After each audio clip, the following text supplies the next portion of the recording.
Your love for me, fueled by your love for God, makes me thankful for you. I love you, and by God's grace, I'll marry you.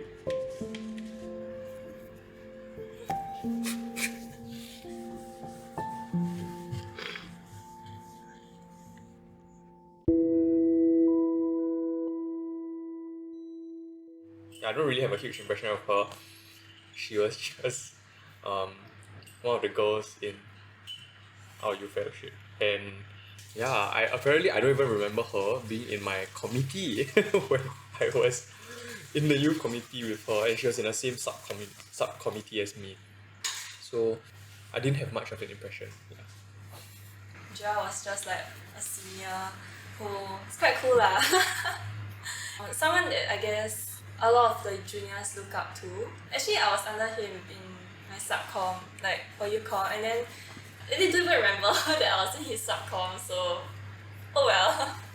Yeah, but I think he was quite scary back then, like quite fierce. He still is like right now, but he's like very direct with his words. So honestly, like quite scary to talk to him because he says stuff that like I guess sometimes he may not really like think through what he says. Okay, but I think he improved now. Yeah.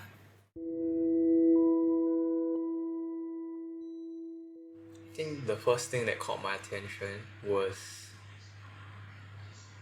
obviously her looks. Yeah, she looks. I mean, she looks great. She looks pleasant. She looks cute. Uh, she has a nice smile. But I think many girls have that.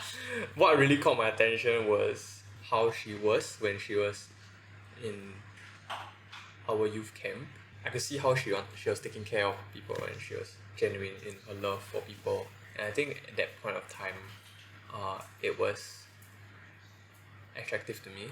I think that was the first time I ever felt attracted to like a Christian kind of value or Christian like kind of personality. Also, she had this like gentle demeanor. I think that I was attracted to. Yeah, I think something that I find very attractive about Joel is that I think he's a good leader. He has good leadership skill. I like the fact that he leads. Yeah, someone who guides people very well. I think after camp in 2018, like I realized that he's actually quite a nice person also, which is something that like when I was in the youth com, I didn't see that because I guess I didn't really interact with him. So during camp, that was something that also like made me quite curious. Like, Joel kind of changed. Like he's not as like in a sense proud. I'm sorry, but yeah, he became more humble in a sense. Like, so I guess that was quite attractive also. The fact that from once quite a proud person to become someone who's quite humble. Yeah. I think I've learned many good things and many bad things about myself throughout our relationship. I think like let's start with the bad first. I learned that actually I'm quite insecure person, even though I don't seem like it. I think I'm quite insecure person. I realize my pride even more and my love for myself even more, and I realized how bad and sinful I am as a person, I guess. I discovered that when we were first starting out, and I had to deal with some of the baggage that both of us had. Yeah, and that was the ugly side of things. She has also taught me a lot of things, and she has taught me how to love her more, how to love people more, how to love God more. She has taught me how to be more patient.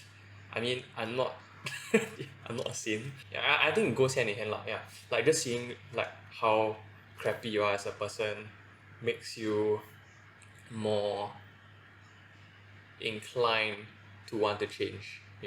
Inclined to want to become a better Christian. Okay, I used to think that I'm quite like humble and quite selfless, but I think this relationship taught me that yeah, I'm prideful in my own way.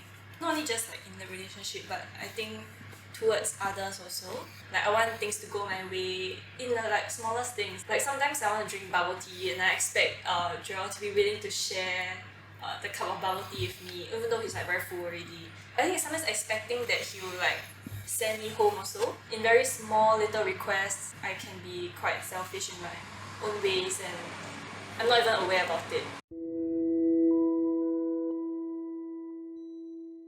Generally, I think I'm quite thankful and happy. So I hope one thing that we can be improving as a couple is to learn how to honor God first before thinking about each other. Other than that, I think right now I'm quite happy with what I have and thankful for all the experiences that we've had.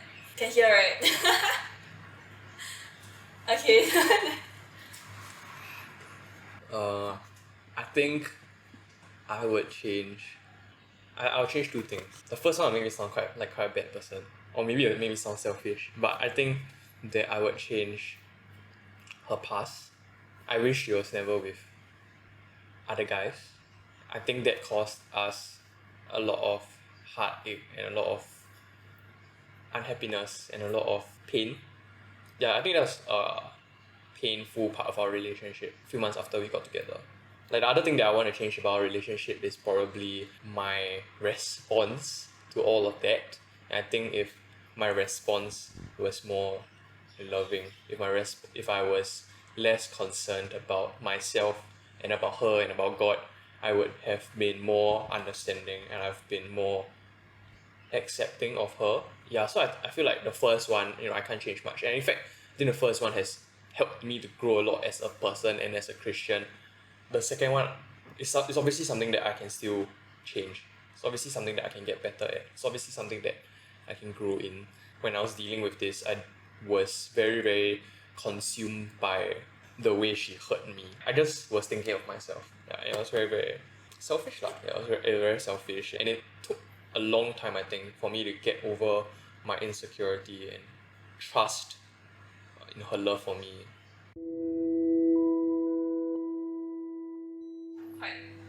I'm quite fearful that the way like both of us may be acting may not be very loving to others. This sounds like an odd answer, but our relationship as a couple with like other people and maybe even to our parents and our other family members, I hope that like these other important relationships do not like just disappear because of us being like a couple.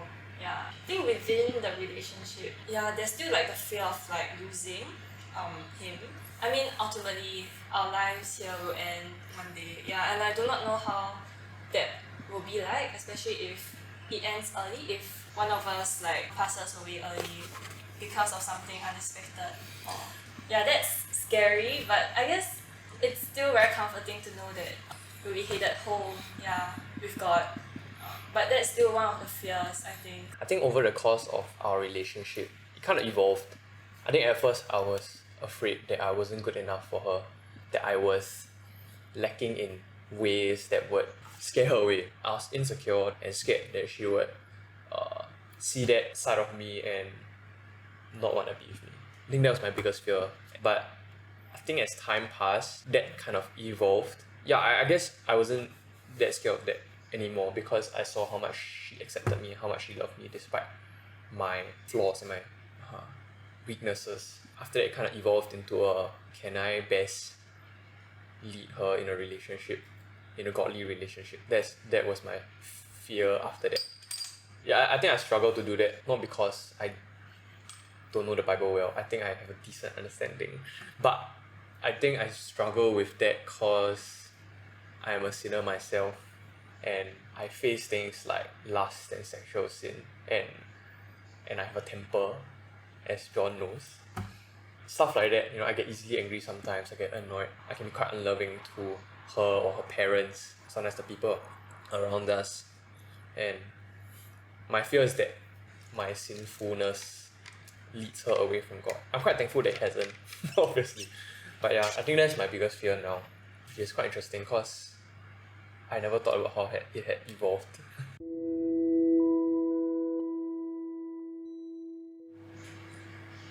Firstly, I really do treasure our relationship and I don't want it to just end.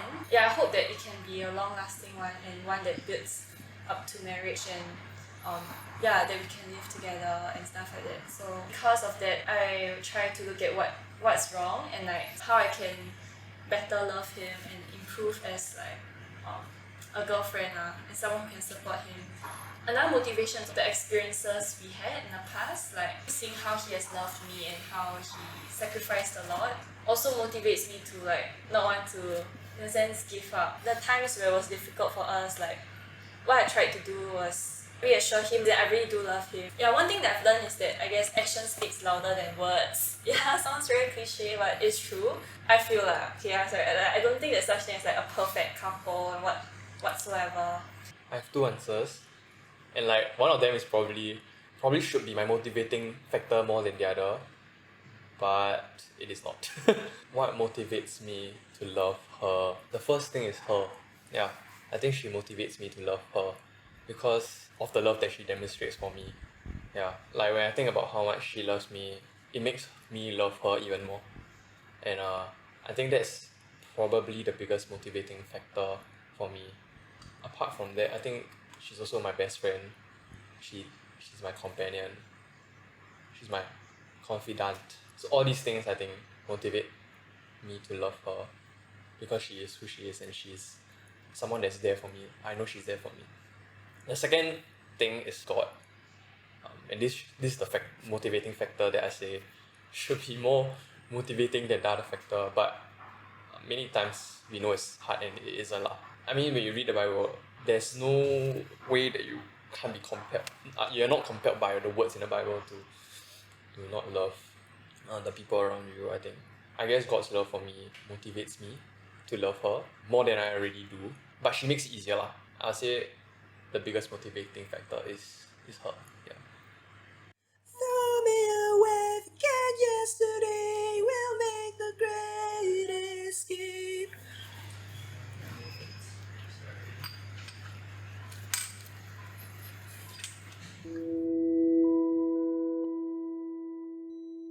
Dear Joel, Letter to BB.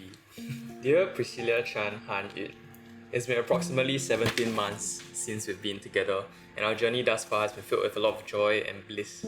to be very honest, I think I had like a hard time thinking of what to write or say to you in a setting like this. I'm very thankful that it's hard to find things to write or say about because I think this shows like how close we are like as friends and as a couple, that you really know like almost everything about me and like, what I have to say. I realize that I'm like someone who says sorry and thank you a lot of times, but here's a list of things that I want to apologize and thank you for.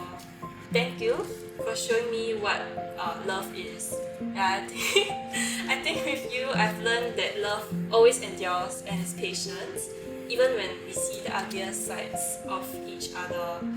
I enjoy sharing life with you, reading a book over some Tiongho coffee, playing FIFA, singing and jamming our hearts out, laughing at memes with you, feasting with you, and even more recently playing PUBG with you because of the pandemic. And it's even more exciting to see that my excitement for all things Man United and Marvel is infectious and have become what you enjoy as well.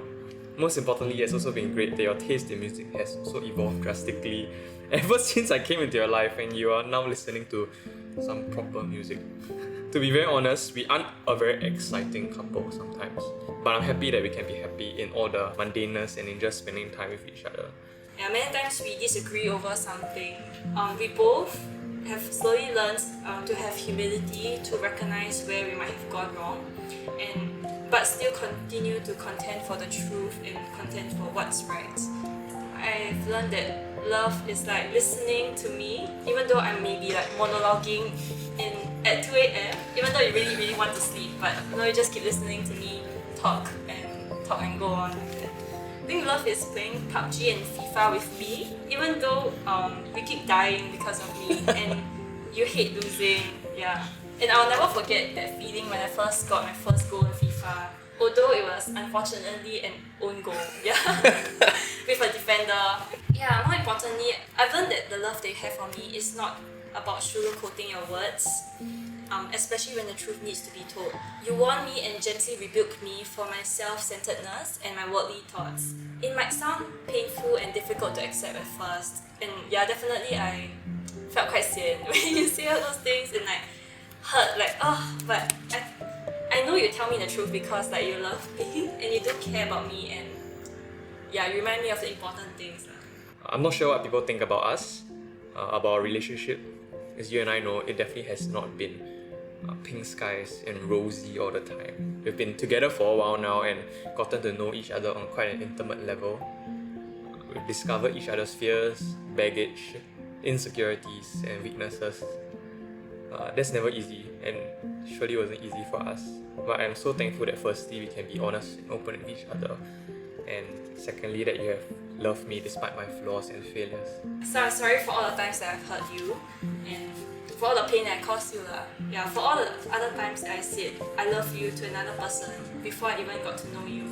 And I think back then I didn't really know what love is, and yeah, I had a very self-centered point of view towards love. And something that I've really struggled with is that like I do greatly care about how others view me, and you already know this now.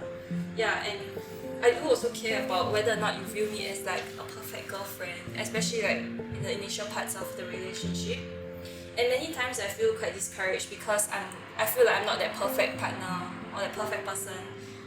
But in fact, no offense to you, like I think both of us are far from being the perfect girlfriend or boyfriend for each other. I think we both cannot wholly and fully understand or sympathize with each other. It's not very easy to step into your shoes and understand like what you're going through, and same for me lah. We are far from perfect in every way. We are prone to wander from God, and we constantly choose our own ways as individuals or a couple.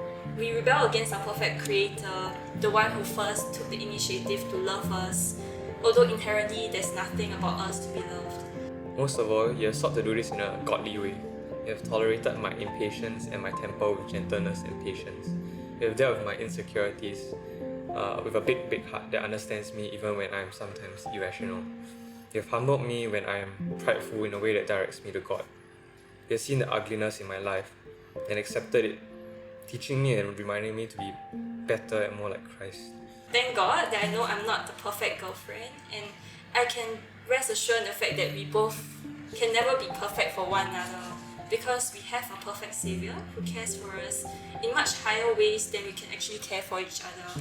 A perfect high priest who can sympathize with all our weaknesses, and a perfect God who loves us more than we can ever love each other. Thank you for pointing me to God and journeying with me in this life. Yeah, as we grow older, let us learn to love Him more than we love each other. Yay! You have turned my eyes to God time and time again with your words of truth. Your love for me, fueled by your love for God, makes me thankful for you and love you more and more as time passes. My hope is that I can encourage you and point you to God of my life too, and we can spur each other to grow in our love for Christ and to persevere in the race until the final day. I love you, and by God's grace I will marry you.